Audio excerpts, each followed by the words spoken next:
Hi. This is host Rodrigo we're chatting with today. And, we've been chatting a little bit before and after, but I thought maybe we could start with finishing the sentence. Maybe to me, being a host means. Discover. Thanks to being a host, I've been able to learn new things about me or discover things that I enjoy and that I want to explore more. Yeah, what is something that you discovered about yourself as a host? Would be one thing. Sharing little tidbits of knowledge where we are like having an experience. What else? Looking out for those things that happen during the experience. Like sometimes when you are hosting, you worry that everything needs to go well and you plan for something, but then something else happens. And yes, you may be angry or stressed and all that, but then you realize that that something else happening contributes to the whole experience. And yeah. So I was wondering if you could tell me a little bit more. When was the first time you decided to be a host? Okay. It I joined an experience called 60-second stories. It was my first time participating and living what a Curiko experience is. And after seeing how it goes, the excitement, the things that happen, it's like, okay, I want to do this. So I sat down with Sarah Kay, with Sarah, and she helped me plan. Like she asked me, what do you want to do? What do you enjoy? And she asked me about it, and we decided to do. She came up with the name. I love that name. A little Nomad Adventure. So the idea was to go out to a neighborhood, um, take photos, and at the end share a story. And yeah. And you were mentioning a little bit before about how you first heard of Curiko. Can you tell people a little bit more about that? Yeah, I was part of an organization that helps newcomers here in Canada. Um, and while I was participating in their program, a webinar from Curiko pop up, like an invitation. How to do business with values, something like that. I was like, okay, let's join. And once I joined, I quickly realized that the subject was completely different from what they told us it was going to be. But I enjoy it. Like I resonated so much with the values, the way they presented. Everything is like I need to learn more about Curiko. I'm being drawn towards this. At the beginning, I always had this fear, like I don't want to host something that no one joins. So that was my first fear. But then I realized that that is not why I wanted to be a host. I just wanted to do something that I enjoy and that I like to share with someone else.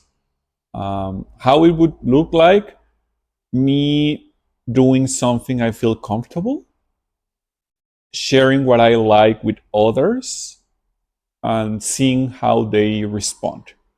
And that like fits me. That like yeah. I grew up in Mexico, and the way that I was taught to deal with people that were different from me was either to ignore or to potentially discriminate, right? And that's the way I thought for a long time. That didn't mean that I did that, but that was what was considered normal. The first experience that I joined was with David, 60-second stories. And David has an amazing story. He actually wrote a book about learning to love your scars and the stories behind those scars. So it was the first time that I was exposed with someone that had such a challenging journey, or what I assume was a challenging journey because of his scars. But again, he has the strength and the compassion, and he's an amazing person, right? So that moment, that 1 hour experience shattered my world. It's like, wait a second, I grew up thinking this, but then this is another way of doing it. Whoa, right? So that was the first time that is like, oh my god, I need to rethink a lot of things. And through hosting, I've learned more people that have amazing skills, or as you say, like different ways of processing things. People that memorize what they've done, what every single experience that they have joined in the past couple of years, they can tell you about it. People that are so independent that can move by themselves, like, yes, I started here, that. Uh, People that create art in a way that is like, it's amazing. So it has helped me change my definitions, update them, and realize that just because someone doesn't do the things the way you do it, that doesn't mean that it's wrong or bad or should be discarded.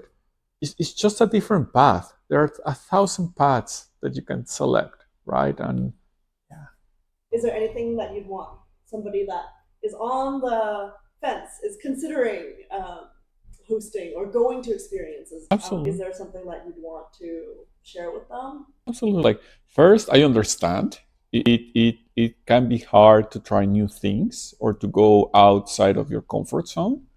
It's fair that you want to do it slowly, but I would say that it's worth taking that first step, that little leap of faith. Because once you do that, you are suddenly exposed, which can be frightening, but surrounded by people that are supportive, that will share with you what they like, that will welcome you, and that will cheer you up. It's not always easy. There will be hiccups and things to work and that, but it's worth putting the time or putting yourself outside and trying that. It can be something that you used to do as a kid and that you haven't done in years. It can be something that can help you discover new things or learn. Hey, let's learn together how to do clay pots. I have no idea how to do it, but let's do it as a group and have fun as a group.